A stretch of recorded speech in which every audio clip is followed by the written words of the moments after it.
Plus de 20 morts, des forces spéciales qui tirent sur des manifestants. Le week-end dernier a été sanglant au Mali. Alors que des leaders de la contestation ont été libérés, quelles sont les issues possibles? Par ailleurs, le pouvoir peut-il tomber aujourd'hui entre les mains, notamment d'un religieux? C'est le thème du jour. Bienvenue sur Canal 2 International.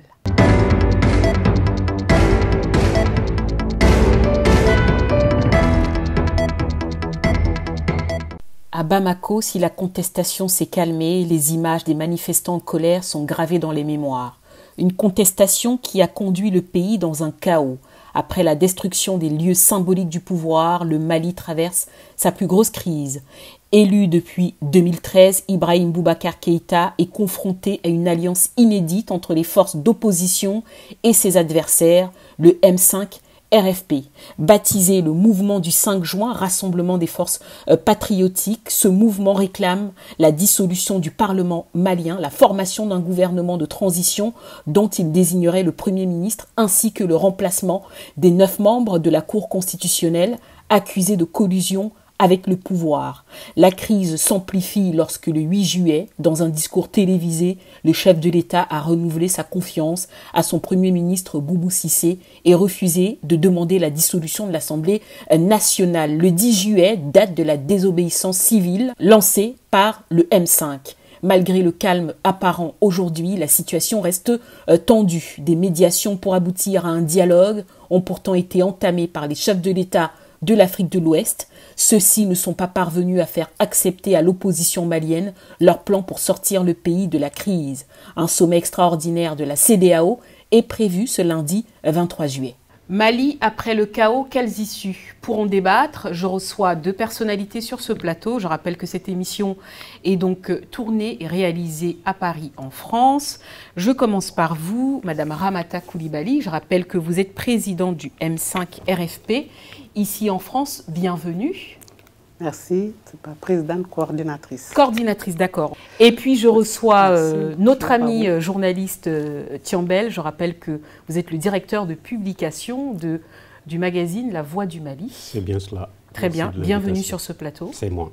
Ouais, merci. Alors vous êtes là tous les deux, déjà merci encore d'avoir accepté de venir au pied levé, débattre sur la situation qui en ce moment est quand même inquiétante au Mali, une fois n'étant pas coutume.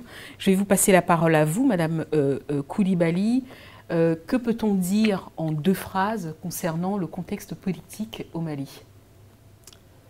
Bonjour, je n'ai pas retenu votre nom, excusez-moi. Karine Orio. Bonjour Karine Orio, merci de nous avoir invités.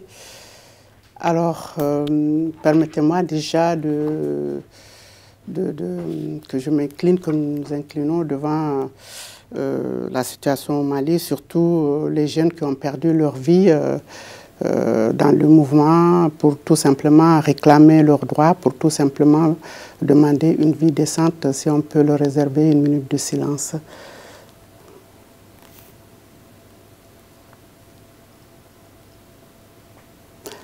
Merci beaucoup. Alors la situation au Mali, en 2 phrases, qu'est-ce que je peux dire? Elle est chaotique. Ça, c'est indéniable, mais les Maliens ont l'espoir. C'est à cause de cet espoir que le Mali s'est levé, que la jeunesse malienne consciente s'est levée, de Bamako jusque dans toutes les régions. Voilà ce que je peux vous dire.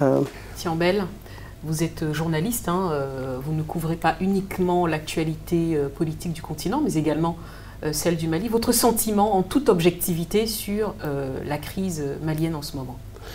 Merci de cette parole. Je m'associe à Madame Coulibaly pour m'incliner devant la mémoire de ceux qui sont tombés. Je vous remercie de cette invitation, mais ça tire un peu le nerf ça tire du nez un peu en précisant objectivement. On ne peut pas être objectif quand c'est ta famille qui est concernée. On ne peut pas être objectif quand c'est ton destin qui est concerné. On ne peut pas être objectif quand il s'agit de l'avenir de toute une nation. C'est cette nation qui t'a vu naître, grandir, qui t'a donné les armes pour affronter la vie. La situation aujourd'hui au Mali n'est pas une situation voulue. Elle n'est pas une situation souhaitée. Depuis 2012, le Mali connaît une crise sécuritaire, une crise sanitaire s'en est ajoutée avec le Covid-19 à partir du 25 mars. Et nous sommes face à une crise politique depuis quelques instants. C'est regrettable. C'est regrettable et c'est dommage. Et je ne désespère pas du génie malien de sortir de cette situation. Mais avant d'arriver sous l'arbre à palabre ou sous le manguier ou sous le cocotier, discuter de paix, fumer ce calumet-là, il va falloir creuser l'abcès de cette plaie-là. Sans trop, parce que je ne suis pas fier, en réalité, entre Maliens, qu'on parle de cette situation, parce que nous sommes condamnés à faire ce pays, qui est un peuple, un but une fois. Nous sommes condamnés à se mettre ensemble pour faire face à ces défis qui nous attendent, le défi du Nord, le défi du Centre, le défi sanitaire, tout simplement, mais tout simplement donner un avenir à cette nation qui est la nation malienne. Alors je précise, j'ai parlé d'objectivement parce que vous êtes quand même là pour défendre le bilan d'Ibrahim Boubacar Keïta, qui est donc le président actuel. Je rappelle qu'à l'appel de 3 mouvements déjà depuis le 5 juin, puis le 19 et enfin le 10 juillet, il y a eu donc la coordination de ces organisations qui demandent clairement, qui ont réclamé la démission du président. Est-ce qu'aujourd'hui, quelles sont dans les grandes lignes ce dont on peut être fier du bilan d'IBK? Le bilan d'IBK, c'est peut-être une autre étape de cette procédure ou de ce processus. Il me semble que l'important aujourd'hui, c'est de voir que depuis le 5 juin, le mouvement s'est dit mouvement du 5 juin, et donc nous avions un rassemblement hétéroclite, composite et à plusieurs niveaux. Tu as dans ce mouvement du M5 des partis politiques, tu as dans ce mouvement du M5 des forces de la société civile, tu as des syndicats. C'est vraiment un melting pot un peu à la sauce malienne qui se trouvent ensemble pour revendiquer. Mais ceci ne dénie pas le caractère de ceux qui revendiquent. Il y a dans ces revendications des revendications qui peuvent être entendues, qui sont fondées, qui sont réelles. Mais c'est regrettable, depuis la crise de 2012, avec le Covid-19, depuis le 25 mars, qu'on se retrouve à nouveau dans une crise politique, une crise sociale, une crise économique. Ça peut se comprendre à la sortie du couvre-feu. Le Mali a connu un couvre-feu avec le Ramadan. À la sortie également de cette difficulté-là, la population malienne a beaucoup souffert encore, surtout que nous sommes dans un pays en guerre, avec la crise au centre du pays, ce n'est pas facilité. La responsabilité est partagée. IBK a sa part de responsabilité en tant que chef de l'État. Il a posé des actes. Est-ce que ça suffit? Le bilan le fera. Mais il a quand même donné à notre armée l'outil nécessaire, l'équipement nécessaire, les moyens nécessaires pour aller. Il a rehaussé le niveau de vie du Malien. Il a essayé tant soit peu de le faire. Il est parvenu à rehausser le SMIC. Le SMIC au Mali, on sait où est-ce qu'on en était avant qu'il vienne là. Il a fait des progrès, des réalisations. Mais ça n'est pas suffisant. On ne se suffit jamais d'un bilan. Raison pour laquelle il a été réélu. À tort ou à raison, c'est peut-être par manque de politique alternative en face, engagement qu'il est le sien. C'est aussi une faculté, une mentalité du Malien de rester ensemble, de ne pas trop mettre l'accent sur les divergences politiques, d'attendre, libérer le pays et se retrouver dans ce combat politique du lendemain. Je peux le comprendre ainsi. Et je crois que son avènement et sa gestion du pays concourent en tout cas à tourner la page d'une génération qui s'est battue pour le Mali depuis 40 ans, depuis 30 ans. Ça tourne définitivement la page d'une génération qui est appelée celle du mouvement démocratique, qui est aux commandes aujourd'hui parce que certains en face étaient ses ministres, d'autres étaient tous là. Et on est passé par des étapes où le Mali vit ce qu'il vit aujourd'hui par notre faute à nous tous, des responsables, à la société civile. Nous sommes tous coupables. En un mot, chacun dans son rôle et à son niveau n'a pas fait ce qu'il fallait faire certainement pour que nous évitions cela. Très bien. Madame Koulibaly, qu'est-ce que vous répondez à ce constat, à ce qui vient d'être fait comme analyse? Tchombel, d'abord, il s'est présenté comme journaliste, mais moi, je dis Tchombel, c'est plutôt le parti du président de la République. Donc, ce n'est pas là en face, ce n'est pas le journaliste que moi je vois. Je vois la personne qui défend un bilan qui n'existe pas. Ibeka a été le peuple malien a voté à Ibeka en 2013 parce qu'il a présenté un programme. Et le programme, le peuple l'a adopté à 76,76%. Pourquoi? Parce que Ibeka avait promis d'amener la paix. Parce que, effectivement, en 2012, avec ce que nous avons vécu, tout le monde est aspiré à la paix. Donc, son programme, c'était la paix, qu'il a ramené la paix. Et deuxième, c'est de combattre la corruption. Vous savez que la corruption a aussi gangréné le pays. Le pays est gangréné par deux choses. La corruption, le népotisme, le favoritisme, l'injustice et en plus de l'insécurité. Ni l'un ni l'autre. Tchombel a parlé de l'amélioration de je ne sais pas quelle vie. Je ne le sais pas. Le Mali, au jour d'aujourd'hui, si je vous le dis, il y a plus de 1000 écoles qui sont fermées. Alors, vous savez bien qu'un pays dans lequel l'éducation n'existe pas, c'est un pays qui finit comment? Et au jour d'aujourd'hui, le panier de la ménagère, on a des problèmes d'eau, on a des problèmes de nourriture, des problèmes de santé, et y ajouter l'insécurité qui est venue s'ajouter à tout ça. Si Tchombel me parle d'un bilan et que c'est tout le monde est fautif, moi je ne vois pas le peuple malien à 80% analphabète qui vote leur président de la République. Le président de la République qui met un gouvernement en place. Il y a des partis politiques et on accuse le peuple d'être fautif de la misère qu'il vit en ce moment. Si Ibeka avait fait tout ce qu'il devait faire, il n'y allait pas avoir ce soulèvement, parce qu'au jour d'aujourd'hui, c'est un soulèvement populaire. Quand Tchombel dit il y a un multipoint, pour que les religieux, comme il vient de dire, les religieux, la société civile, les partis politiques puissent se trouver dans le M5 RFP, c'est bien qu'il y a la grogne, il y a la colère, il y a cette vie que les gens ne supportent plus. Trop, c'est trop. Et qui on peut accuser? C'est le président de la République. Il est le seul responsable parce qu'il est le garant de la République. Il est le seul responsable. C'est lui qui est le chef des armées. Donc, aujourd'hui, si nous n'avons pas d'armée, parce que l'armée malienne est à terre, on parle d'État, mais l'État malien n'existe pas. Pour quelle raison là, pour des paisibles populations qui se lèvent pour revendiquer leurs droits au sein du M5 RFP, l'État leur envoie, moi si je dis l'État, l'armée est sous le contrôle de qui? C'est l'État.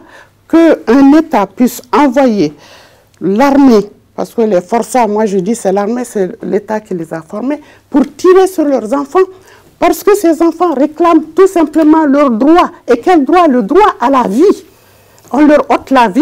Alors je dis, trouver des excuses à Ibeka, franchement, c'est trop. Trop, c'est trop. Et le peuple malien, au jour d'aujourd'hui, s'est mis debout pour pouvoir prendre sa vie en main. Parce qu'on ne peut plus supporter un tel régime où l'école est à terre. Si je vous parle des 1000 écoles qui sont fermées, c'est dans le nord et dans le centre. Et le sud également, ça fait 6 mois que les enfants ne vont pas à l'école. Parce que tout simplement, il fallait payer des droits qui ont été signés par le président de la République, qu'il fallait leur payer des droits. Après, ils se rétractent et ne pas payer 6 mois. Donc cette année, il n'y a pas d'école. Et ça dure 6 ans. 6 ans, les enfants, chaque année, c'est les grèves, les enseignants sont en grève, les docteurs sont en grève.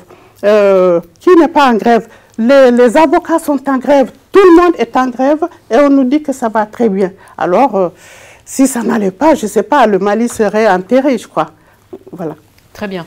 Alors, je rappelle qu'il y a eu 11 civils qui ont été tués, justement, à qui vous souhaitiez, en début d'émission, à qui on rende hommage.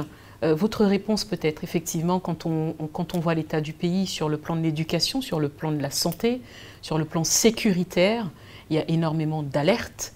Quelle réponse peut-on aujourd'hui, effectivement, comme vous le disiez, dans votre propos préliminaire, parler de toute la société entière qui est fautive.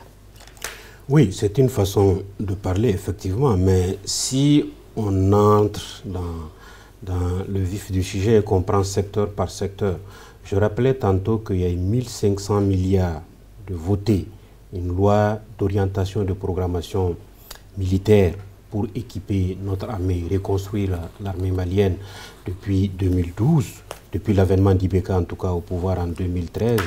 Donc, mais il est heureux de constater que si la situation s'est améliorée, il y a des difficultés énormes qui sont en face. L'armée n'est pas certes à niveau. Reconstruire l'armée d'un pays, c'est une tâche de longue haleine et c'est difficile d'y arriver. Et ça prend du temps. Ça prend du temps. Il est plus difficile de construire que de détruire. Détruire, ça va vite. Mais en réalité, ce travail est en cours. Et je crois que l'indulgence de la nation doit l'accompagner parce que ça ne se fait ni au nom d'un régime, ni au nom d'une personne. Ça se fait au nom du Mali.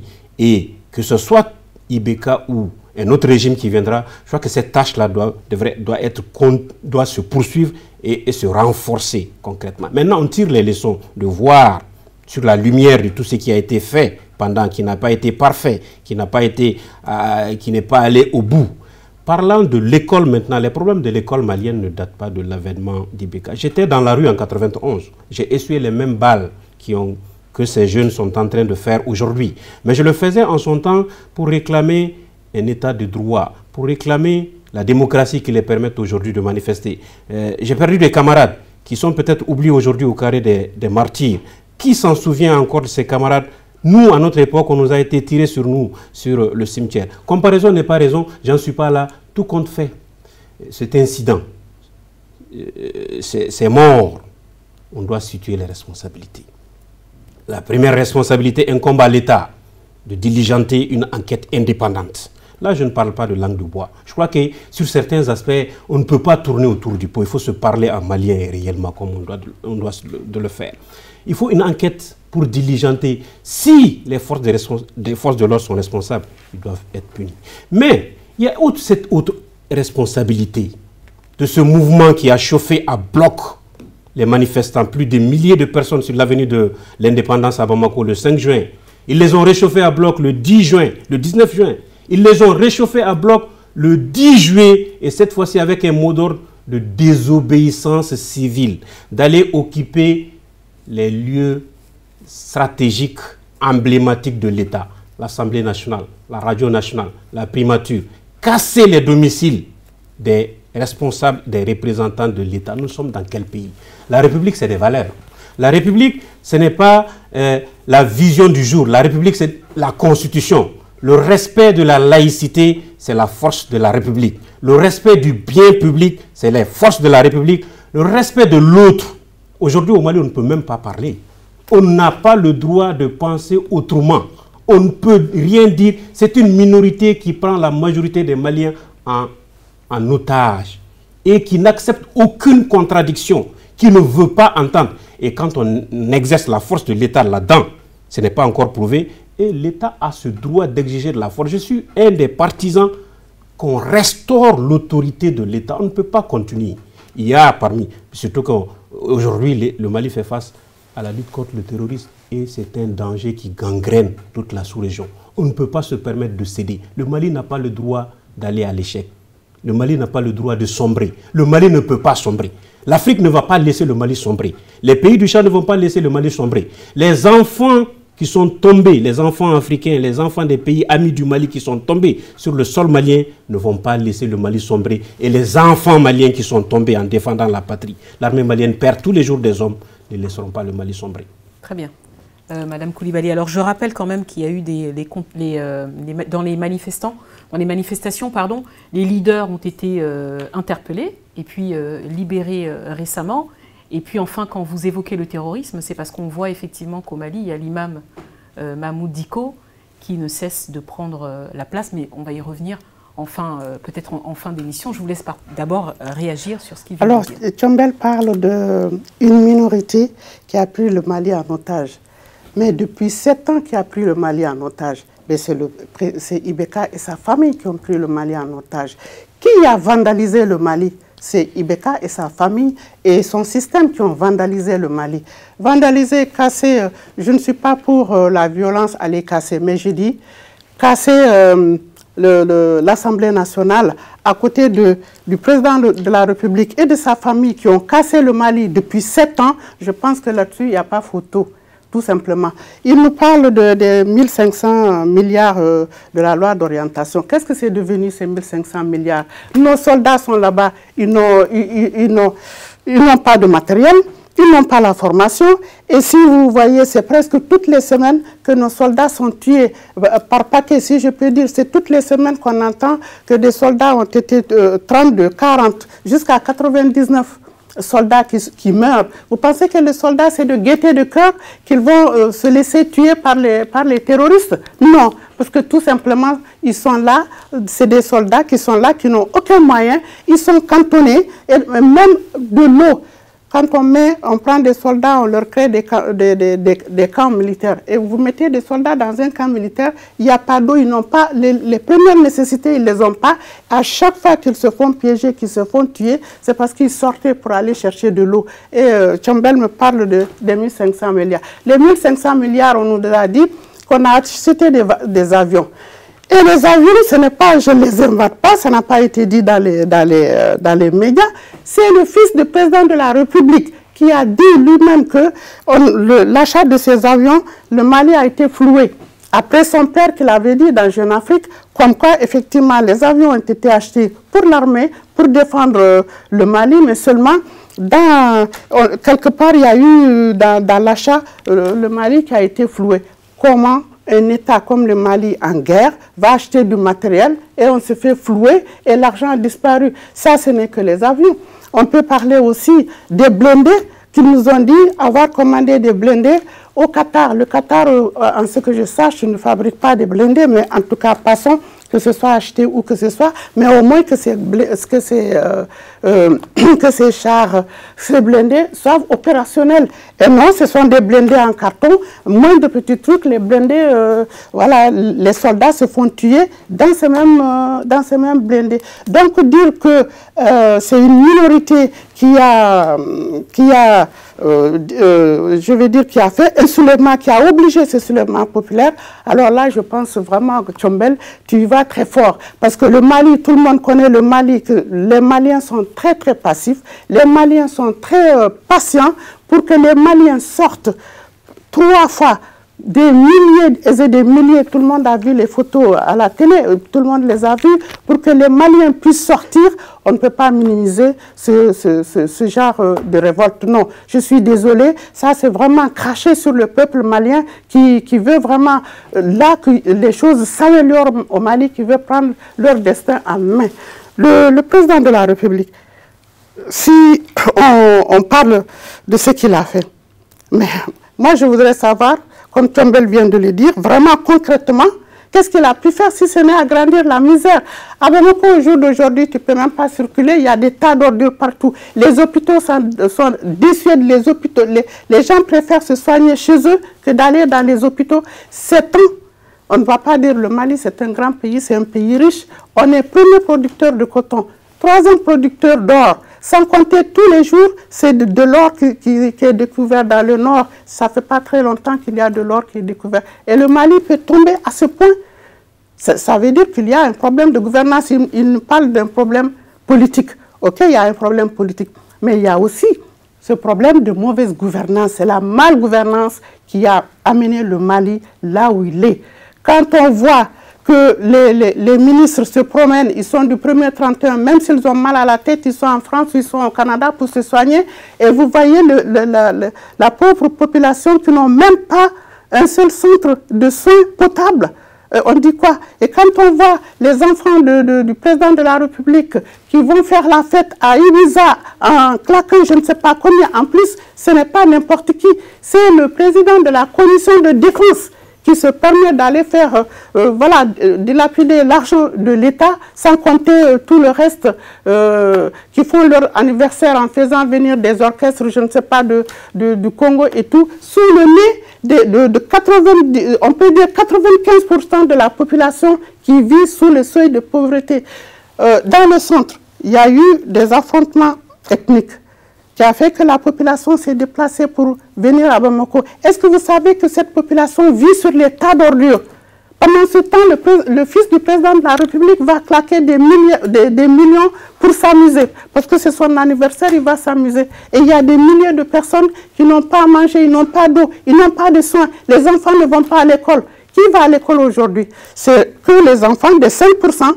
Qui ont mis le Mali dans le trou, qui ont cassé le Mali, qui ont saccagé le Mali. Si on parle de saccage, ce sont ces dirigeants-là qui ont saccagé le Mali. Ce n'est pas la jeunesse qui réclame simplement leurs droits qui ont saccagé le Mali. L'Assemblée nationale, ça date du temps colon. Ça n'a jamais été refait. C'est l'occasion que ce soit refait.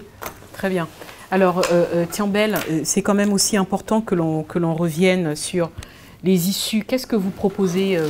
Vous pensez qu'effectivement, il faut plutôt calmer les marches, empêcher les manifestations. Quelles sont les propositions concrètes là pour que le Mali sorte de ce chaos?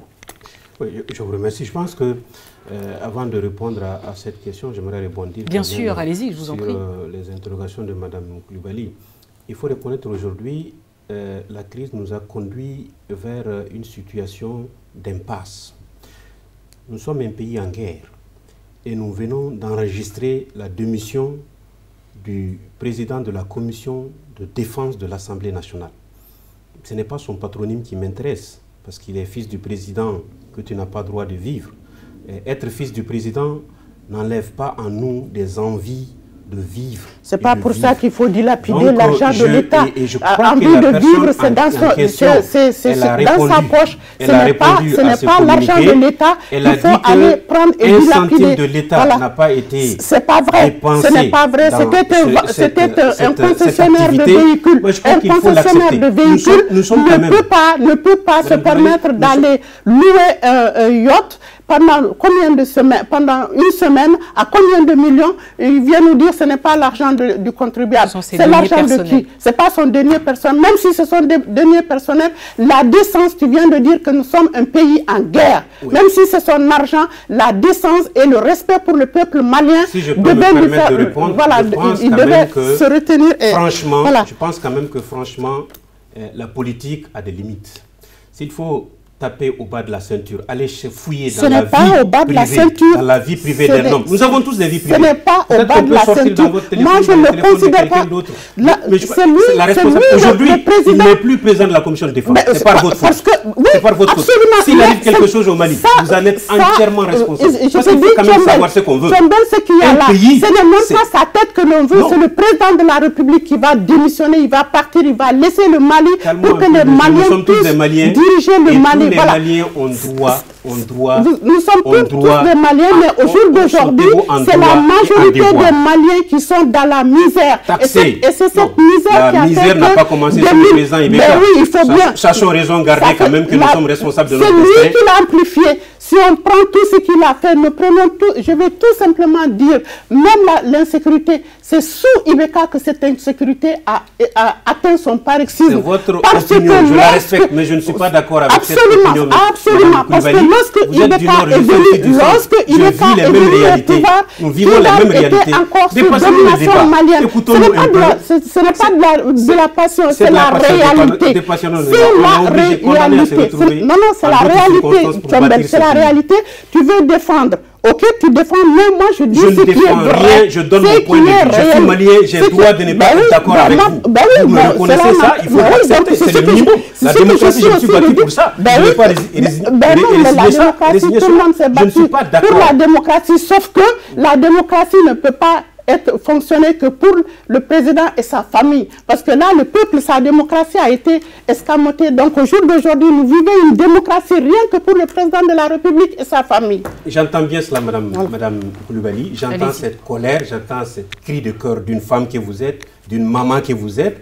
Et je comprends cela. Et je crois que les autorités, ça les interpelle plus que moi. Ça interpelle tout le peuple malien, 18 millions malais. Maintenant, personnaliser les débats politiques se retrouver dans des caniveaux à sortir de tels clichés n'honore pas la démocratie. Non, je ne peux pas dire que c'est ça, mon point de vue. Je respecte la vie privée des gens. Je pense que nous ne devons pas en arriver là. L'État a encore plus de moyens de ressortir chacun d'entre nous, nos erreurs ou nos faits. Pourquoi il ne le fait pas? C'est pour préserver la calme. C'est pour préserver cet état d'esprit. Et on a encore accentué la pression sur un autre jeune qui est le président actuel de l'Assemblée nationale, M. Moussa Tembini.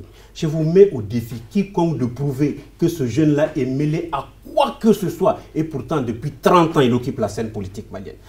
Sachons raison garder que des hommes et des femmes sont dans ce plan-là aussi. Ils ont droit de gérer leur pays. C'est la façon dont il a été élu. Laissons la justice faire le travail. La justice n'est pas en train de chercher. De toutes les c'est la façon dont il a été imposé sur le peuple malien. Parce que l'Assemblée nationale, c'est la maison du peuple. Si on est la maison du peuple que vous avez cassée, que vous avez caillassée. La maison du peuple, personne ne l'a caillassée. C'est les forçats qui ont caillassé la maison. De toutes les manières, de toutes les manières, ce que Ibeka a cassé et sa famille ont cassé au Mali depuis 7 ans, ce n'est pas l'Assemblée nationale qui va justifier. Ça ne justifie pas la casse de on ne va pas remettre ça, changer de président. Madame, tant que ça ne va pas, tant qu'il y a une mauvaise gouvernance, tant qu'il y a une mauvaise gouvernance au Mali, le peuple se lèvera pour dire non. Vous allez peut-être m'écouter par rapport à la solution. On vous écoute, allez-y. On va m'écouter par rapport aux solutions. Je crois qu'on est entre Maliens. Nous sommes héritiers de ce pays qui a construit des empires. En 1236, mon pays, le pays dont j'ai hérité, a conçu la première constitution avant que la France ne vote 1789. Nous avons connu des grands États qui allaient de la lisière du Sahara jusqu'à la mer, jusqu'à l'océan Atlantique. Nous avions connu des grands hommes dans ces pays. Amadou Hampâté Bâ, qui ne se souvient pas de lui. À l'UNESCO, j'ai la chair de poule quand j'entends son nom. Et bien d'autres, Sédou Badian Kouyaté. Nous sommes un grand peuple, nous sommes un grand pays. Nous nous retrouverons sous d'autres occasions. Ça, c'est clair. Nous devons nous mettre ensemble, privilégier. J'ai mal au cœur de venir me confronter à toi, à vous, Madame Coulibaly, avec qui j'ai combattu pour la violation de l'intégrité territoriale du Mali. J'ai mal au cœur de me retrouver en face de vous pour ne pas défendre le Mali, pour ne pas défendre l'intégrité territoriale, pour me confronter avec vous sur ce qu'on doit faire ce pays-là. Je n'en suis pas fier, moi. Moi, je n'en suis pas fier et ça me fend le cœur de le faire, alors que cette énergie-là, je peux l'utiliser pour que le Mali retrouve son intégrité, pour que le Mali soit unique, pour que la crise du centre soit jugulée. Et j'ai mal, ça me fait vraiment mal qu'on en soit arrivé là. Et sachons déjà garder, retrouvons-nous sous l'arbre à palabre. Discutons, privilégions le dialogue, privilégions la concession, privilégions les retrouvailles des Maliens. Combien de fois on a fait des dialogues? Ce n'est pas le moment d'en faire une nouvelle crise. Il y a eu des dialogues dans ce pays. Il faut savoir qu'on n'est pas le seul pays au monde. Nous avions une chance formidable. Un pays qui est l'Afrique en miniature. Un pays qui a posé des actes, qui a eu des dirigeants grandiloquents. On va regretter Ibrahim Boubacar Keïta un jour parce qu'il a été un grand homme. Il a aimé ce pays-là, cheville au corps. Je crois qu'on doit commencer par nous-mêmes à nous entendre. Je vous écoute et j'espère que c'est le dialogue que vous aurez choisi pour qu'on sorte de cette situation. Très bien, ok, donc le dialogue. Quelles issues, Madame Coulibaly, quelles issues sont possibles aujourd'hui? Qu'est-ce que vous réclamez? Et clairement, et comment, selon vous, on peut améliorer, on peut sortir de ce chaos? C'est le thème du débat. Mais pour sortir de ce chaos, je pense que Tchombel peut le dire. Les dialogues, il y a eu combien de dialogues au Mali? Il y a eu plusieurs dialogues. Jusqu'à la conférence d'entente nationale que j'ai assisté, moi, personne ne m'a payé le billet, c'est moi qui ai payé mon billet pour aller à la conférence d'entente nationale qui a duré 3 jours. Il en est sorti des résolutions.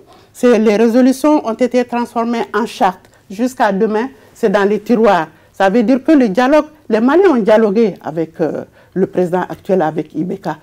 C'est rentré dans les tiroirs et le même train-train, les mêmes misères, les mêmes façons de diriger l'État ont continué.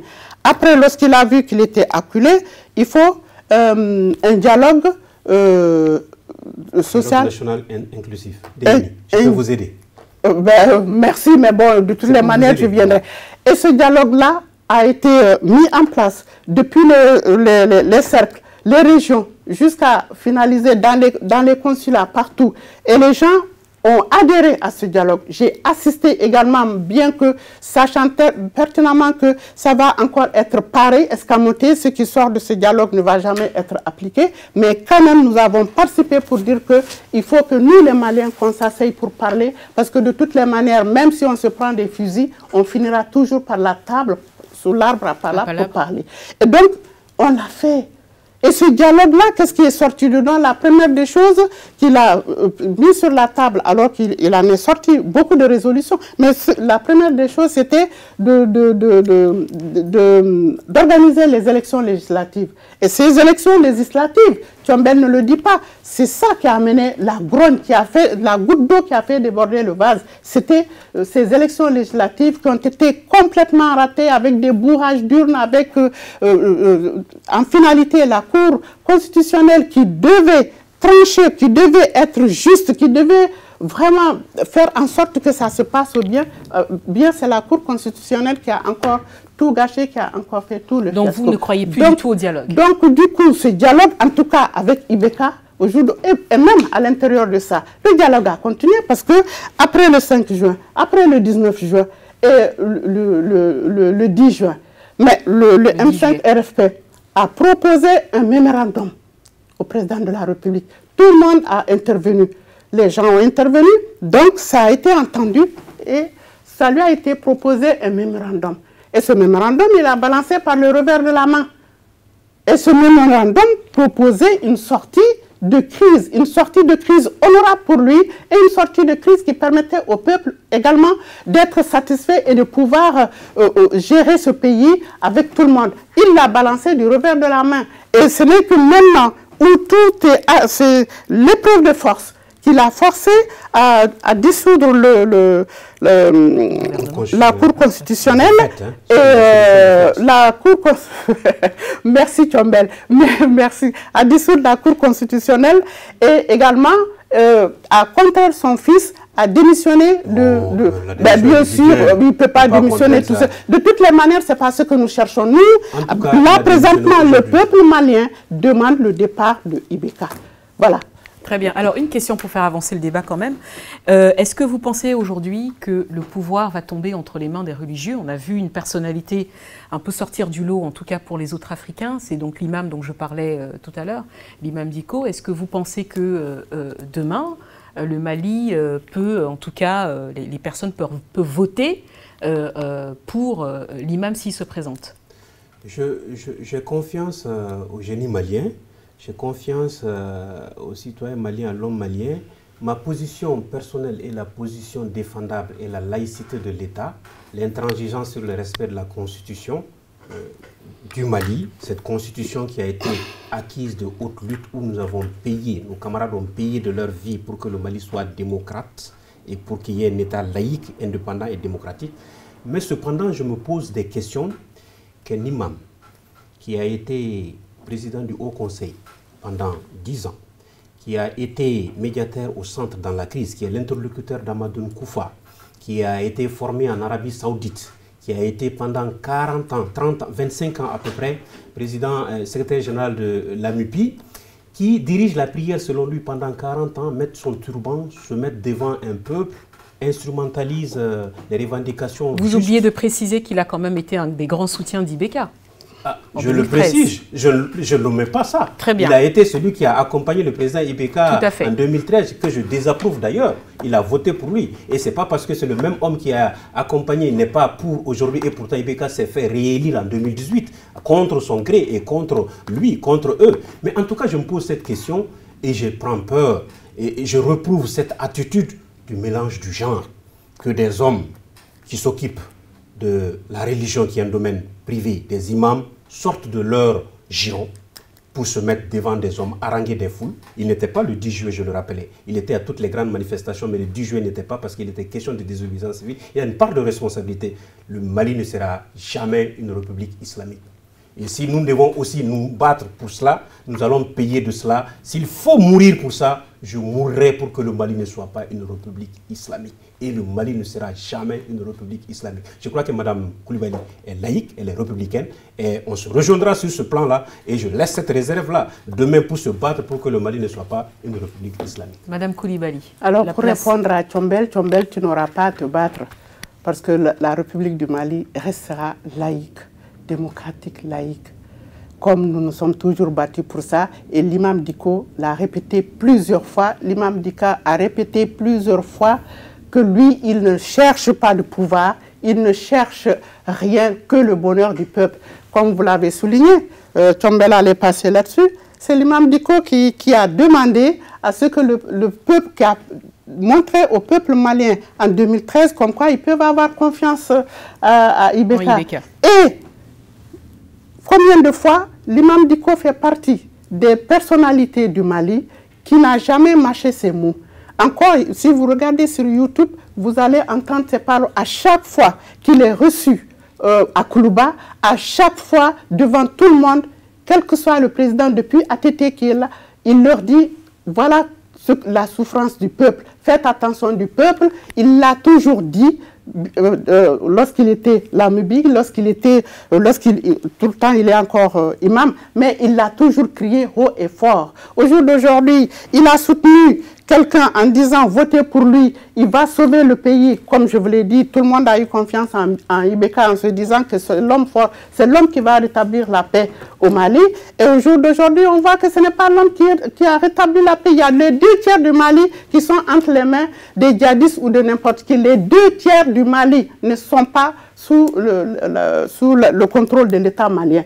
Mais qui au Mali peut dire aux gens attention, ce pays est en train de disparaître. Ce n'est que les leviers que nous avons, que ce sont les imams qui sont écoutés, ce sont les syndicats. Là, vous parlez de l'imam Dicko. Pourquoi tout le monde a peur de l'imam Dicko? Tout simplement parce qu'il dit ce qu'il pense. Il dit ce qu'il pense, mais que personne n'ait peur de dire que personne n'est peur à croire qu'il n'est pas un danger. Il n'a jamais dit que l'État n'est pas laïque. Il l'a dit haut et fort que lui, il ne cherche pas. Le Chan ne l'avait pas dit, il est fini par là. Ben oui, mais comparaison n'est pas raison. Alors la crainte, c'est quoi? C'est qu'il soit un peu l'équivalent de l'ayatollah non, pas du tout. La crainte, c'est ça? La crainte, c'est que des forces obscures ne se servent de ce prélat pour nous amener, nous imposer un imam sahélien éclairé au turban et s'en servir encore. Mais pourquoi il n'était pas un problème en 2013 et pourquoi il le devient? Bah oui, c'est ça, parce que ça ne les arrange plus. Il était resté dans sa mosquée, oui, il est allé solliciter des hommes politiques, il a appris, il s'est formé, il s'est forgé. Maintenant, il veut être pape à la place du pape, il veut être calife à la place du calife. Ce n'est pas vrai, c'est parce que tout simplement, avec le danger de remettre en cause la laïcité de l'État. Il a démontré qu'il y a une faille, que l'État n'est pas gouverné, que l'État risque de disparaître, la nation malienne risque de disparaître. Et c'est ça, et c'est ça que mais les autres, on écoute d'autres. Ben oui, alors, le shérif de Nioro travaille avec l'imam Dicko. L'imam Dicko ne fait rien sans aller demander au shérif de Nioro. Et le shérif de Nioro lui-même a présenté ses excuses en disant qu'ils se sont trompés en 2013 en ayant confiance à Ibeka et que leur confiance, il ne l'a pas honorée. Donc le peuple peut prendre sa vie en main. On ne va pas continuer à faire le train-train avec un monsieur qui est incapable de diriger ce pays. Il est grand temps que ce peuple-là se prenne en main parce que c'est un grand peuple, comme tu l'as dit, un grand peuple patient, mais la patience a une limite. En France, ici, ils ont guillotiné le roi sans même que ça n'arrive, ce que nous vivons au jour d'aujourd'hui en plein 21e siècle.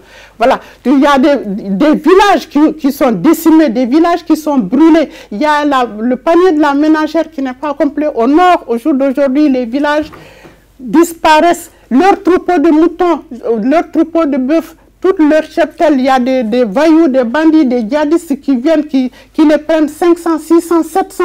Ils les conduisent, personne ne peut bouger. Si l'État était là-bas, est-ce que ça pouvait se passer? Non. On est dans un pays la nation, c'est vraiment la population malienne qui est en train de supporter le Mali, sinon le Mali allait disparaître depuis très longtemps.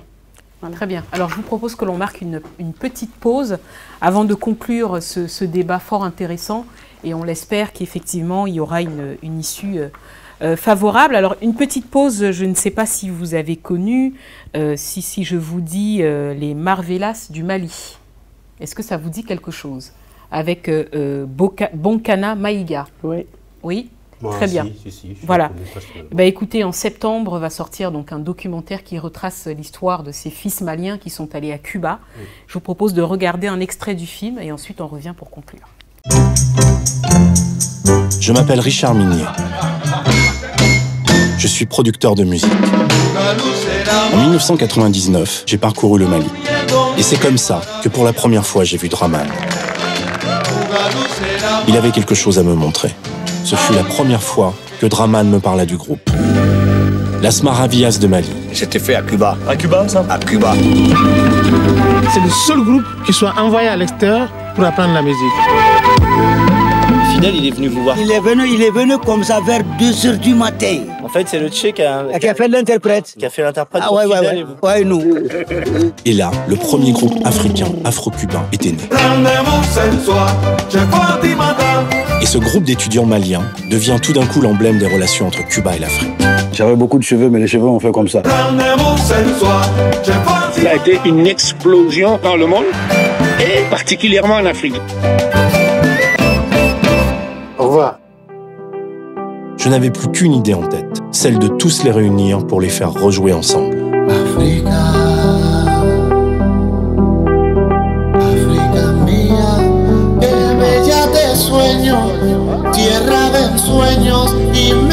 Cette histoire, c'est 18 ans d'enquête. 18 ans de quête. 45 ans après leur séparation, un nouveau chapitre pouvait maintenant s'écrire pour les Maravillas.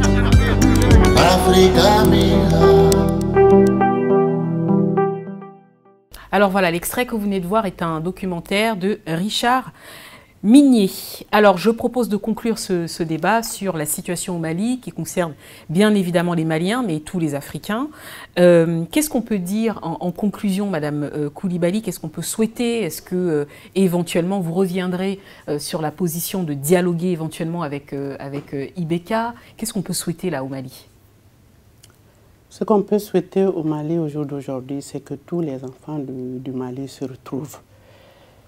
Et pour que les enfants du Mali se retrouvent, il faut que IBK démissionne.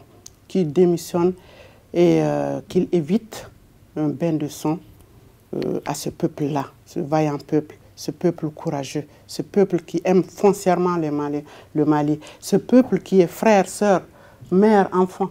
On est tous ensemble.